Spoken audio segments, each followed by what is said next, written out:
Building a lasting community. This is a talk I gave in a meetup in Lausanne, a game developers meetup, and I wanted to redo it for the YouTube channel. This is about the GDquest community. This is about you, actually, and what to me allowed it to become a success despite being very young, and why I think it will last, why I think this community will keep growing and will keep existing. So let's get started. I'm Nathan. I'm a game designer. I'm an artist. I'm a tutor. I do things like these or those. And, I make music, I make videos, I write articles. And this doesn't matter. This doesn't matter because online I am GDquest. I make free tutorials. And by that, I mean that, for one, most of you coming to the channel know me for that. But also, who I am doesn't matter. I'm a member of the community and I try to focus on the community. You'll see it in a moment. The concept behind GDquest, it means Game Design Quest first and foremost. It's a place for us to come together and to learn about game creation in the broad sense of the term. I try to provide you with high quality resources. I take a lot of time to make the videos. I strip everything that's superfluous to me. I edit my videos. I record the audio separately. That's the idea behind the content I make. I try to keep a natural tone. This is actually pretty close to who I am in the real world, be it the video scripts or anything. It's just like I talk to people online or whatever. And the channel is accessibility focused. I'm trying to focus on open source to support open source software to make the videos accessible to everyone, not just people with money. So the GDquest community, how it looks like. Here's a look at the demographics. For one, it is young and small, but it's growing pretty fast. Right now, we're at about 70 new subscribers every day, and it has just been going up since the start of the year overall. You are 30 years old on average, which means you are mostly adults, and it's a pleasure. I appreciate everyone, obviously, but it's what I'd call a high-quality audience. People are pretty mature around here. The only issue, I'd say, for me is there are too few women. Less than 10% is not even representative of where the game industry is at, and I'd love some more women to change a bit the face of the channel, the comments, the interactions, to be more representative of who we are as human beings. But the result of the concept and the demographics is the channel basically attracts hobbyists, students, and professionals alike. In the survey I shared for the Kickstarter, you were 50% saying that you are hobbyists, 20% students, and 30% professionals. Overall, the interactions are very healthy and cheerful around the channel. No insults, good questions. I can only say, it's a pleasure to answer your comments, to talk with you all the time. And the numbers are not growing as fast as they could be.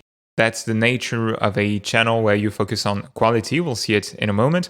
But the community, you can and you want to support my work, even financially, which is very important. This means that you want me to stay, and that's what the Kickstarter is proving, actually.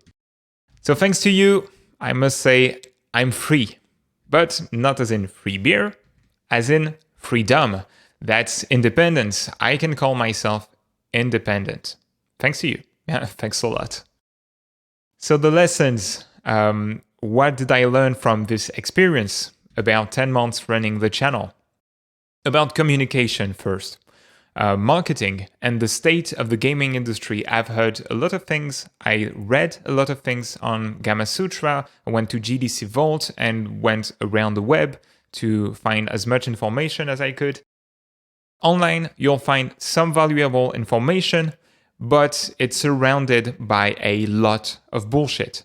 A lot of articles from marketing companies who are looking to sell you their services, so they'll try to make you believe that you need to, get followers, to buy followers maybe, to buy their services, to showcase your work to many people at once and all.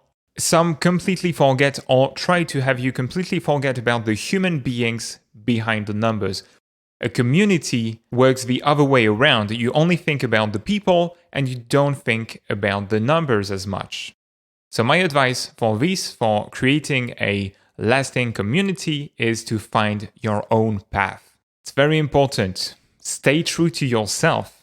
You'll attract like-minded people. The people who come to your community, the people who follow you, are people who like what you are and what you do. And this is extremely important because, for one, your community is shaped by you. So if you are natural, you will attract people who like you for what you are. But also your community will affect you back. If you take a certain stance, if you have a certain communication style that's very dishonest, you will pay the price for it. Over the years, if you are complaining or if you are lying to your community, you might get some insults, some bad interactions. You can go around the web, see some people on Twitter or on forums who do that. We have had the example of Philfish in the video games industry, for instance. One thing that's very important with a community is it's all about them. In that case, I'm going to say it's all about you. It's all about the people. So a community is a group of people, but more importantly, it's a collection of rich individuals, people with fears, with desires, with goals, people like you and I. It's extremely important to keep that in mind. It's not an audience. It's not just numbers. It's not a crowd. It's people. The big question you have to ask yourself before you create your community is, what can you do for those people, for those individuals? That's the one big question. You can't go with the idea that you're going to hand them some cookies, some free content, and ask them for their money in return. It doesn't work that way. You have to bring both extrinsic and intrinsic value to your content. The extrinsic value is something you could put a price tag on. In that case, it's, you get video tutorials for free. It has some extrinsic value. At times, I share assets with a public domain license. That's extrinsic value. Then there's the intrinsic value. Intrinsic is more the moral or ethical kind of value. It's the social bond, the sense of being together and being respected, for instance. But it can also be the knowledge, the techniques you get in the videos. One question you have to ask yourself is, would you genuinely want to be part of your own community if you weren't driving it, obviously? If no, you're doing it wrong. But I have a business. I'm here to stay. I'm not here for the money, but I'm here to grow the concept and the GDquest channel. As a business, you need to have a plan. Money is secondary, and especially with community building, money is completely secondary, but it's part of the equation. Because without money, you're dead. You have to stay afloat. You have, because of that, to know where you are going. One thing that's important is, for a community, you have to give it time. It's not going to grow from one day to the next. It takes months, if you're lucky. If not, it takes years. Right? And one thing that's important, you'll see, is to be consistent. You have to have a broad plan at first to be sure that it can work. And then you have to be consistent over time for your plan to work. You can't just create something once and have people follow you. No, you have to get people's trust. You have to prove them that you are honest and you are going to provide them with what they need over time. Bouncing back to the GDquest channel, here is how I've applied those lessons. First of all, with the pitch, with the core idea, it's kind of the premise of a story, It's a sentence, an idea that sums up what you are doing. And you have to stay true to it all the time. You always have to bounce back to that core pitch, that core idea. It's an essential formula. In that case, with GDquest, I'm trying to take the techniques professionals use and to make them accessible to all of you. That's why I'm making free content, and there has been such a focus on free content rather than giving classes like paid classes, working at a university or whatnot. The goal behind GDquest is really to learn and to share techniques together. That's why I've built the Game Art Quest group on Facebook. In this group, we have exercises every week that we do together, and we can give one another feedback. It's free, there's no self-promotion in there, even from me, you won't find my Kickstarter or anything. The goal is to improve together and to have a good time, more importantly. I've chosen to go with an open source focus. I'm interested in open source software. One thing that's important is that nowadays you have great tools that you can use for professional game development. You have software like Blender, like Atom. I use these, by the way. LibreOffice, I use Open Broadcaster software for recording. Godot, I'm waiting for version 2, but it's a lovely game engine. It's really promising. And you have Krita, which you know as I make videos on it. And you know the Kickstarter is about it as well. I've chosen to go with quality instead of quantity.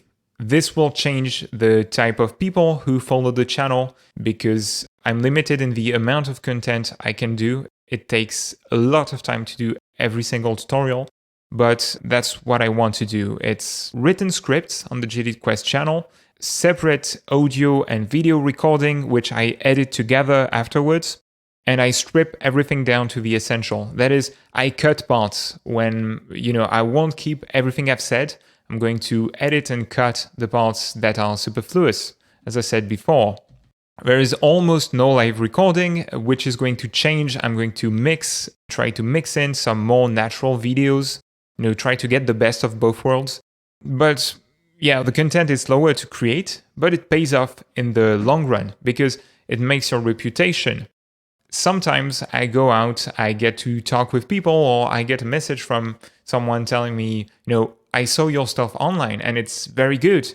And that's very important. Like, people remember you for what you do right, but more importantly, for what you'll do wrong. So that's something I wanted to give the best quality possible, even on YouTube, even for the free tutorials. And I will stick to that level of quality.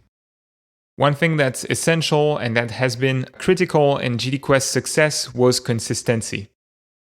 I recommend that you take small and steady steps building your community. If you have a very cool concept, very good type of video or articles or games or whatnot you want to do, strip it down to the essential. Strip it down to something you can get out there every week. Shorten it if need be, but get it out there in time. On the internet, 1 week is a lot of time.